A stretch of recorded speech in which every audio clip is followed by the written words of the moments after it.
முதல்ல என்னுடைய நன்றிகளை தெரிவிச்சுக்கிறேன். எதுக்குன்னா கிட்டத்தட்ட ஒரு 4 வருட இடைவெளி பிறகு இசையமைப்பாளராக மட்டும் நடிக்காமல் வெறும் இசையமைப்பாளராக மட்டும் களமிறங்கிய அரண்மனை 4 அரண்மனை 4ஓட ரிவ்யூஸ் வந்து ரொம்ப பாராட்டியிருந்தீங்க எல்லாரும்.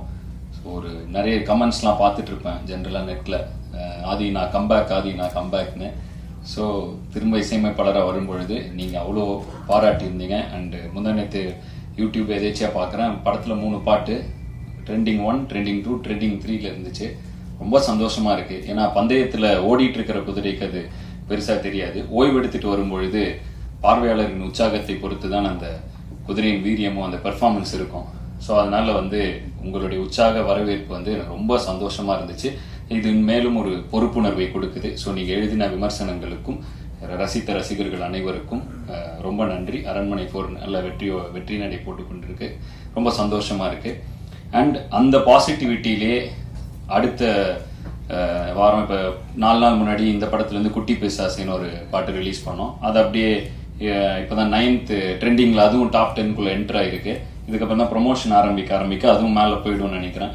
ஸோ வந்துட்டு ஏன்னா எதுவுமே அனௌன்ஸ்மெண்ட் எல்லாமே டைரெக்டாக ஒரு சிங்கிள் விட்டோம், டக்குன்னு ட்ரெண்டிங் வச்சு ரொம்ப சந்தோஷமாக இருக்குது. இதை பார்க்குறப்ப ரொம்ப பாசிட்டிவாக ஃபீல் ஆகுது. அதே பாசிட்டிவிட்டியோட இந்த படத்தோட ரிலீஸ் அமைஞ்சது வந்து இன்னும் அதிக சந்தோஷமாக இருக்குது. ஏன்னா ரொம்ப கான்ஃபிடென்ட்டாக இருக்குது இந்த படம். இப்போ தான் இப்போ தான் கரெக்டாக முடித்தோம், ஒரு 2 நாள் முன்னாடி தான். ரொம்ப கான்ஃபிடென்ட்டாக ஓகே, ஏன்னா நான் நடிக்கிற படம் நான் நல்லா இருக்குன்னு தான் சொல்லணும்.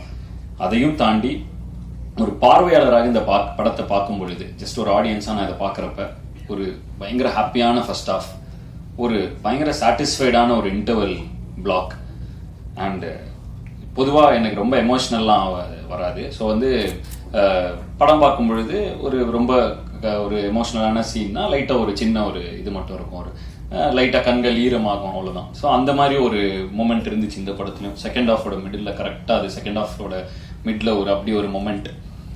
அதை தாண்டி ஒரு உண்மையிலே ரொம்ப நல்ல கிளைமேக்ஸ். ஒரு ஆடியன்ஸாக எனக்கு இந்த படம் வந்து ரொம்ப திருப்தியாக இருந்துச்சு இதை பார்த்தப்ப. அதில் நான் நடிச்சிருக்கிறதுங்கிறப்ப எனக்கு ரொம்ப சந்தோஷமாக இருக்குது. ஸோ நன்றி கார்த்திக், அருமையான ஒரு படம். எனக்கும் ரொம்ப சந்தோஷமாக இருக்குது, ரொம்ப பாசிட்டிவாக ஃபீல் ஆகுது, கான்ஃபிடென்ட்டாக இருக்குது இந்த படம் நல்ல படம் அப்படின்னு. திரு ஐஸ்வரி கணேசன் அவர்கள் எத்தனை படம் வேணாலும் எடுத்திருக்கலாம், பட் இந்த படத்தை அவர் ஸ்பெஷலாக எடுத்ததுக்கு வந்து அவர் கண்டிப்பாக ஒரு ஹேட்ஸ் ஆஃப் சொல்லி ஆகணும். ஏன்னா முதல் தடவை நான் கார்த்திகை கூப்பிட்டு போகிறப்ப இந்த கதையை சொல்லுங்க, அவர் வேணாம்பாரு, அப்புறம் வேற எங்கா போகலாம் அப்படின்னு தான் விட்டு போனால், அவர் வந்து இது நம்ம தான்ப்பா சொல்லணும், இது கரெக்டு, இது இருக்கிற விஷயம் கருத்து கரெக்ட் அப்படின்னாரு. பயங்கர ஸ்ட்ரெயிட் ஃபார்வர்டான ஒரு பர்சனாக இருக்கார். ஏன்னா வந்து கொஞ்ச நாள் முன்னாடி படம் பார்த்தாரு, பார்த்துட்டு என்னப்பா அதே லிஸ்ட்லேயே இல்லை இந்த படம், பரவாயில்லையே அப்படின்னு ஸ்ட்ரெயிட் ஃபார்வர்டா எனக்கு ஒரு மாதிரி ஷாக் ஆயிடுச்சு. ஏன் லிஸ்ட்லேயே இல்லைப்பா அந்த படம் அப்படின்ட்டாரு. அதுக்கப்புறம் கால் பண்ணி இப்போதான் பார்த்து முடித்தேன், சூப்பர் அப்படின்னாரு. பொதுவாக மனசில் வரத டக்குன்னு வெளிப்படையாக பேசுகிற ஆட்கள் ரொம்ப கம்மி, பயங்கர ஸ்ட்ரெயிட் ஃபார்வர்டான ஒரு பர்சனாலிட்டி அவர். ஸோ அவர் கூட இந்த பயணம் வந்து இப்போதான் அவர் கூட நான் நெருக்கமாக வாய்ப்பு கிடைச்சிது. ரொம்ப சந்தோஷமா இருந்துச்சு அவரோட பாசிட்டிவிட்டி. நிறைய டவுட்ஸ்லாம் கேட்டுப்பேன், கொஞ்சம் என்னுடைய ஆர்கனைசேஷனில் இம்ப்ளிமெண்ட் பண்ணுறது இது எப்படின்னா அது எப்படின்னா இந்த இதெல்லாம் எப்படி டீல் பண்ணீங்கலாம் கேட்பேன். பொறுமையாக எனக்காக உட்காந்து விளக்குவார். ஸோ படங்களை பற்றி பேசுறத விட இந்த மாதிரி ஏதாவது டவுட்ஸ் வந்தால் அவர்கிட்ட போய் கேட்டால் அவர் இருக்கிற இடத்துல இருந்து அதை வளர்ந்து வர ஒருத்தருக்கு வந்து அவ்வளோ ஷேர் பண்ணிக்கணும்னு அவசியம் இல்லை. பட் எனக்காக இதெல்லாம் வந்து டைம் எடுத்து ஷேர் பண்ணார். நிறைய அதை எங்கள் ஆர்கனைசேஷன் இம்ப்ளிமெண்ட்டும் பண்ணோம்னா ரொம்ப நல்லா ஒர்க் ஆகுது. ஸோ அதுக்கும் ஒரு நன்றி. அண்ட் பொதுவாக திரைப்பட இதில் வந்து இப்போ நிறைய இதில் வேலை பார்த்துட்டு இருக்கிறனால, இப்போ திரைப்படங்கள் எப்படின்னா வந்து ஒரு படத்துக்கு வருவோம், நடிப்போம், ஒரு 3 மாதம் எல்லாரும் சேர்ந்து நடிப்போம், அப்புறம் ஒரு வருஷம் கழிச்சோ ஏதோ ஒரு எதேச்சியாக பார்த்தா உண்டுங்கிற மாதிரி ஒரு இதில் தான் இருக்கும் எனக்கு பர்சனலாக. ஸோ வந்து இந்த படத்தில் பொறுத்த வரைக்கும் நிறைய நான் சந்தித்த, கொஞ்சம் ஒர்க் பண்ணி ட்ராவல் ஆன நிறைய பேரை திரும்ப பார்த்தேன். காஷ்மீர் அன்பரி முடிஞ்சு திரும்ப இப்போ வந்தேன், மீட் பண்ணேன். இப்போ மேடி ப்ரோ கூட ஒர்க் பண்ண, அகைன் ட்ராவல் அந்த இந்த இதில் எடிட்டர் பிரசன்னா வீரன் படத்தில் அவர் கூட ஒர்க் பண்ணியிருந்தேன். ஸோ திரும்ப இந்த படத்தில் இணைஞ்சேன். ஸோ இப்படி திரும்ப அப்படி ஒரு இது வரப்போ அவ்வளோ சந்தோஷமாக இருக்குது அந்த எக்ஸ்பீரியன்ஸே. சுட்டி அரவிந்தன் நான் இந்த படத்தில் ஒரு சின்ன ரோலில் வருவார். அவர் வந்து நான் மீசை முறுக்கு டைமில், நட்பே துணை டைமில் அவர் கூட அவர் நடிச்சிருந்தாரு. ரொம்ப நடுவில் ஒரு இடைவெளி இருந்துச்சு. திரும்ப அந்த அவரை வந்தார் இந்த படத்தில். இந்த மாதிரி பிரபு சார் வந்து ஆம்பளை இல்லை, நான் வந்து ஒரு சின்ன பாட்டில் வருவேன், அப்புறம் அங்கே பார்த்தேன். அதுக்கப்புறம் அப்போ வந்து அவர் மீன் குழம்புலாம் கொடுத்தாரு, எனக்கு அதை சாப்பிட்டேன். திரும்ப இந்த படத்தில் வந்து அவர் கூட நடித்தேன், அதே மீன் குழம்பு வந்துச்சு. உண்மையிலே அந்த அவர் சார் இல்லை, பட் அந்த மீன் குழம்பு உண்மையிலே சூப்பர். அதை வந்து சும்மா அமிச்சா கூட, வீட்டுக்கு அமிச்சா கூட நான் சாப்பிடுவேன். ஸோ வந்து எனக்கு ரொம்ப சந்தோஷமா இருந்துச்சு. எல்லாரையும் திரும்பி பார்த்தோம், பயங்கர ஹாப்பியான ஒரு எக்ஸ்பீரியன்ஸ். ஸோ பிடி சார் வந்து ரொம்ப நிறைவான ஒரு எக்ஸ்பீரியன்ஸ். அண்ட் ப்ரொடக்ஷனாக படத்தில் எல்லா இளவரசு சார் இருக்காரு, பாண்டியராஜன் சார் கூட நான் சிரித்தாளுக்கு அப்புறம் அவர் இந்த திரும்ப இப்போ ஒர்க் பண்ணேன்.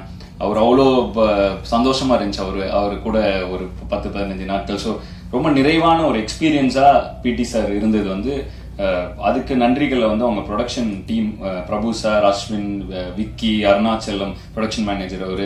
ஸோ இவங்க எல்லாருக்கும் தான் சொன்னோம். அவ்வளோ கம்ஃபர்டபுளாக ஒரு என்வரான்மெண்ட்டு. அது இவ்வளோ ஆர்டிஸ்ட், ஒரு நாளைக்கு எப்படியும் ஒரு 10 ஆர்டிஸ்ட் இருப்பாங்க. கோட் சீன்லாம் வந்து ஆல்மோஸ்ட் ஒரு பிரபு சார் இருக்காரு, பாக்யராஜ் சார் இருக்காரு, இளவரசு சார் இருக்காரு, மதுவந்தி மேம் இருப்பாங்க. ஸோ எல்லாம் ஒரு 10 ஆர்டிஸ்ட் இருப்பாங்க. ஸோ எல்லாரையும் கம்ஃபர்டபுளாக பயங்கர சூப்பர் காமா வச்சு நல்ல ஒரு பாசிட்டிவா ஒரு என்விரான்மெண்ட் அமைச்சு கொடுத்து, அது எப்பவுமே ஒரு என்விரான்மெண்ட் பாசிட்டிவா இருந்தால் அதில் பண்ற ஆர்ட் இன்னும் பாசிட்டிவா இருக்கும். ஸோ அது மாதிரி அவங்க அமைச்சு கொடுத்தது அவங்க எல்லாருக்கும் ரொம்ப நன்றி. என்மேல் நம்பிக்கை வைத்து எனக்கு வாய்ப்பு கொடுத்த தயாரிப்பாளருக்கு மீண்டும் ஒரு முறை நன்றியை தெரிவித்துக் கொள்ளும் இந்த தருவாயில் இந்த படம் நல்லா தியேட்டரில் மே 24 ரிலீஸ் ஆகுது. நல்ல வருவாயும் பெற்று தரும் என்று நம்புகிறேன். கண்டிப்பா அந்த படம் நல்லா இருக்கும். தாராளமா குடும்பத்தோடு வந்து கண்டிப்பா பார்த்து என்ஜாய் பண்ணலாம். பேரண்ட்ஸ் குழந்தைங்களை கூட்டுவாங்க, நல்ல ஒரு மெசேஜ் இருக்கு படத்துல. ஸோ அதனால வந்து எனக்கு இந்த படம் ரொம்ப திருப்தி. உங்களுக்கும் இதை பார்த்தா தியேட்டர்ல பார்த்தா ரொம்ப என்ஜாய்மெண்ட்டாக இருக்கும். ஸோ கண்டிப்பாக உங்களுக்கும் திருப்தியாக இருக்கும்னு நம்புகிறேன். யாராவது பெயர்கள் விடுபட்டு போயிருந்தால் மன்னிக்கவும். மற்றபடி I am very very satisfied with the movie. ரொம்ப திருப்தியான படமாக அமைஞ்சுது. மீண்டும் எப்படி நான் வந்து ஆரம்ப காலகட்டத்தில் உங்களுடைய விமர்சனங்கள் மூலமாகவும் உங்களுடைய அறிவுரைகள் மூலமாகவும் என்னை வழிநடத்தியது போலவே தொடர்ந்து என்னை வழிநடத்துவீர்கள் என்ற நம்பிக்கையுடன் உங்களிடமிருந்து விடைபெறுவது ஆதி மற்றும் ஜீவா ஹிப்ஹாப் தமிழா. நன்றி, வணக்கம்.